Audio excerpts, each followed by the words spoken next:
Have you ever caught yourself lying awake at night wondering if you're becoming a burden to the people you love? It's a quiet fear many of us carry as the years go by. What if one day our children or friends feel weighed down by our needs? In this video, we're going to explore 7 pieces of wisdom that help me at 82 live my life without becoming a burden to anyone. These are not grand, unreachable ideas, but simple, powerful choices that can bring peace to you and to those around you, from staying strong in body and mind to nurturing relationships that support rather than strain. Each insight can help you feel more confident and free. Stay tuned until the end, because what you'll discover here could change the way you see aging forever. And if you haven't subscribed yet, I recommend you subscribe and turn on the bell so you don't miss any videos. Your support helps us continue creating good content to inform and inspire you. Now, let's get started. Number 1. Daily physical activity. One of the most important things I've done to avoid becoming a burden to anyone is staying physically active every single day. This doesn't mean running marathons or lifting heavy weights. It's about making movement a natural, non-negotiable part of life. Whether it's walking around the neighbourhood, tending to a small garden, or doing simple stretches at home, every bit of motion adds up to strength and stability. When you stay active, you maintain muscle tone, joint flexibility, and balance, all of which help prevent the kind of falls or injuries that can leave you, depending on others for care. You don't have to be fast or powerful. What truly matters is consistency and the quiet pride that comes with knowing you're doing your part to take care of yourself. People often underestimate how much physical activity protects independence. I remember meeting a man named George, 78, who shared how he started walking just 15 minutes a day after his doctor encouraged him within months. His stamina improved, his mood lifted, and he felt steadier on his feet. His family noticed the change too, not just in his health, but in his spirit. He no longer needed help getting up from a chair or going up and down the steps outside his house. There's something deeply reassuring, both for ourselves and those who care about us, when we show that we're doing what we can to stay strong.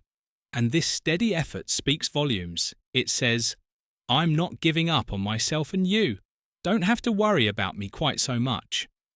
That kind of unspoken message is a gift, one that can ease the minds of loved ones and give you a greater sense of peace. Number 2. Careful financial management. Another key wisdom that has kept me from becoming a burden is learning to handle my finances with care and foresight. It's not about having great wealth, it's about making thoughtful choices that protect both your dignity and the well-being of those around you. I've always believed that living within your means and setting aside something for unexpected moments is one of the kindest things you can do for yourself and your family over time. Small habits, like avoiding unnecessary expenses, keeping track of bills, and planning ahead for medical costs or home repairs can make a big difference. There's a deep comfort that comes from knowing you won't have to ask others for help simply because you overlook something or let spending get ahead of you. I think of someone I knew named Harold, 85, who always said that peace of mind often starts with a well-balanced checkbook. Harold wasn't a wealthy man, but he kept his life simple, and his spending steady because of that. His children never had to worry about sudden emergencies or surprise debts. Instead, they could just enjoy time with him, knowing he had things well in hand when we take the time to manage what we have. Wisely, it sends a quiet but powerful signal. I respect myself, and I respect you too, and that more than anything helps lighten the invisible load our loved ones might otherwise feel. If you're still watching this video and finding these insights valuable, please comment number 2 below to let me know you're here. And if you haven't subscribed yet, I recommend you subscribe and turn on the bell so you don't miss any videos. Your support helps us continue creating good content to inform and inspire you.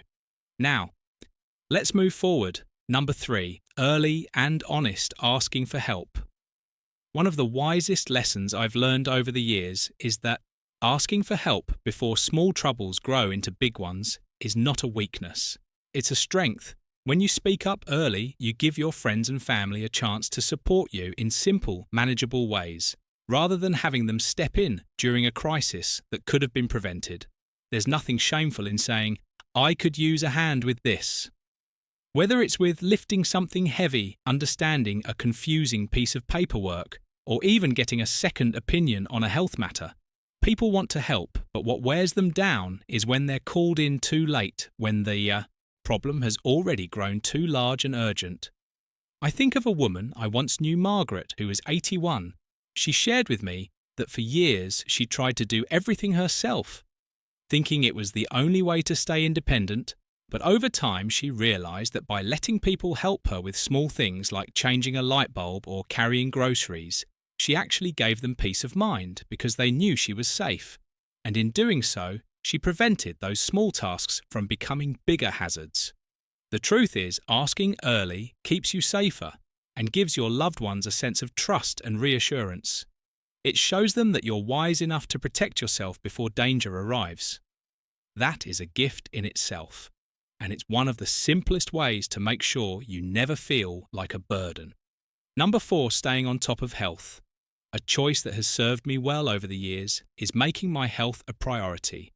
Not just when something feels wrong, but all the time. I've learned that regular checkups, routine tests, and listening carefully to what my body is telling me are some of the best ways to stay strong and avoid becoming a worry to the people I care about. By catching small issues early, I've spared my family the stress and heartache that can come when problems go unnoticed until they're serious. There's a quiet strength in being proactive about your health. It shows loved ones that you value yourself and you value their peace of mind too.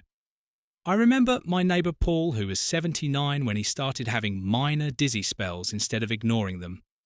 He went straight to his doctor and found out it was something easily managed with a small change in his medication. That simple visit kept him steady on his feet and independent in his daily life. What we sometimes think of as little check-ins or small efforts can actually be the very things that keep us from needing heavy care down the line, and there's a comfort in knowing you're doing your part, not just for yourself, but for everyone who loves you. If you're still watching this video and finding these insights valuable, please comment number 4 below to let me know you're here. And if you haven't subscribed yet, I recommend you subscribe and turn on the bell so you don't miss any videos. Your support helps us continue creating good content to inform and inspire you. Now, let's move forward. Number 5, keeping a simple, manageable living space. One of the most practical steps I took to avoid placing a burden on my family was to keep my home simple and easy to maintain as the years went by.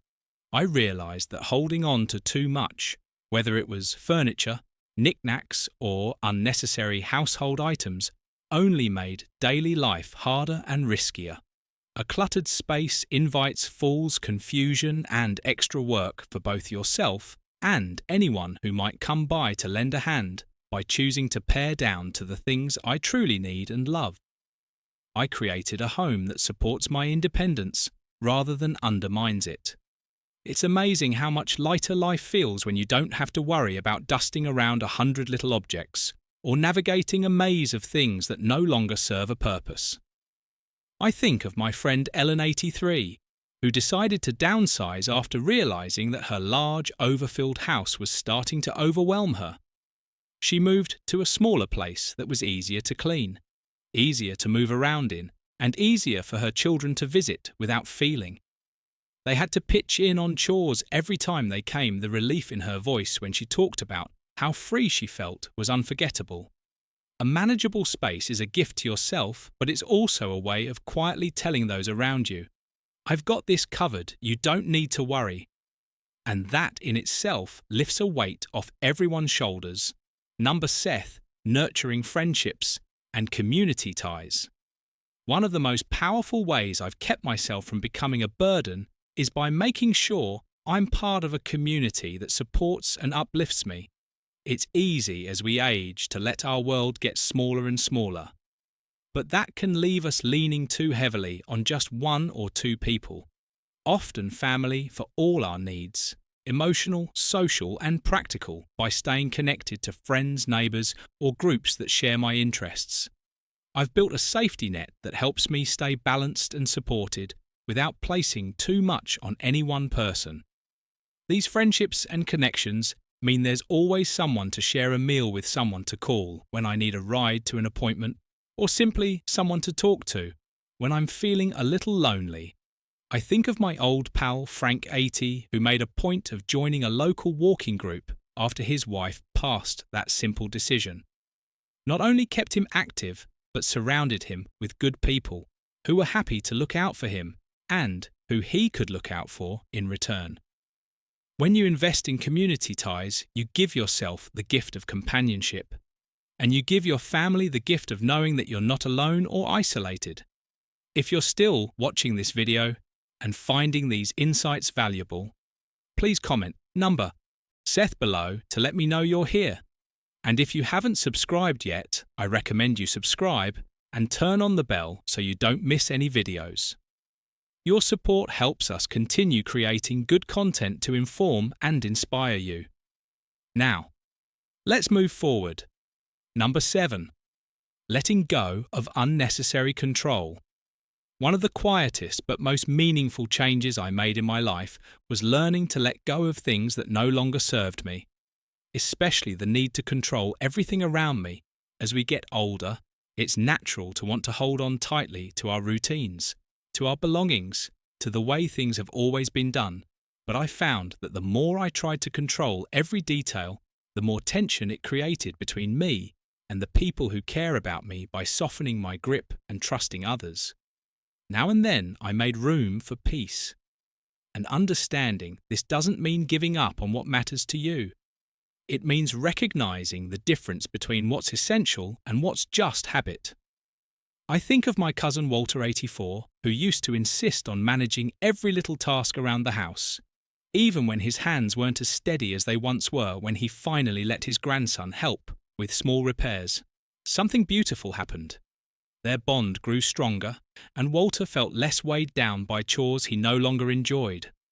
Letting go of control, when it's wise to do so, shows great strength.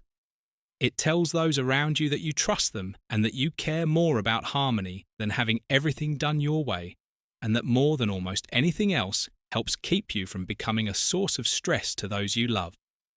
Final thoughts. As we wrap up this video, take a quiet moment to reflect on these 7 pieces of wisdom we've explored together. Which of these stood out to you the most? Which one do you see in yourself or perhaps feel inspired to embrace moving forward? Living without becoming a burden isn't about perfection. It's about the small, thoughtful choices we make each day. Choices that help us protect our independence, honour our relationships, and live with grace and confidence. I hope these insights have offered you encouragement and practical ideas you can carry with you. Remember, every step you take to care for yourself is also a gift to those who care about you. Thank you for joining us today. We'd love to hear from you. Leave a comment below and share one thing you learned today and how you plan to use it in your life. Your thoughts are important to us, so don't hesitate to share them. Reading your comments gives us great motivation and encouragement. If you enjoyed this video and found it helpful, please like, subscribe, and share your support. Helps us continue creating good content to inform and inspire you. Thanks for watching, and we look forward to seeing you in the next video.